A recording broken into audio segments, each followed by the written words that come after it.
కూటమి ప్రభుత్వ ఆధ్వర్యంలో 2/9/2024 తేదీ అనగా సోమవారం ఉదయం 9 గంటలకు ఆంధ్రప్రదేశ్ రాష్ట్ర ఉప ముఖ్యమంత్రి వర్యులు శ్రీ కొనిదెల పవన్ కళ్యాణ్ గారి జన్మదిన సందర్భంగా రాజోలు శాసనసభ్యులు శ్రీ దేవ వరప్రసాద్ గారిచే డయాలసిస్ సెంటర్ ప్రారంభోత్సవం.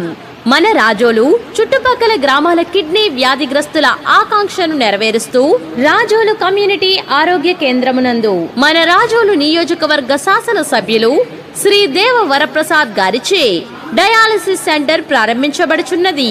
కావున అర్హులైన ప్రతి ఒక్కరూ దూర ప్రాంతాలకు వెళ్లకుండా రాజోలు గవర్నమెంట్ హాస్పిటల్ నందు ఉచితంగా డయాలసిస్ వైద్య సేవలను సద్వినియోగం చేసుకోవాల్సిందిగా కోరుచున్నాము. రాజోలు గవర్నమెంట్ హాస్పిటల్లో డయాలసిస్ సెంటర్ మన రాజోలు గవర్నమెంట్ హాస్పిటల్లో డయాలసిస్ సెంటర్ ఏర్పాటు చేయొచ్చు.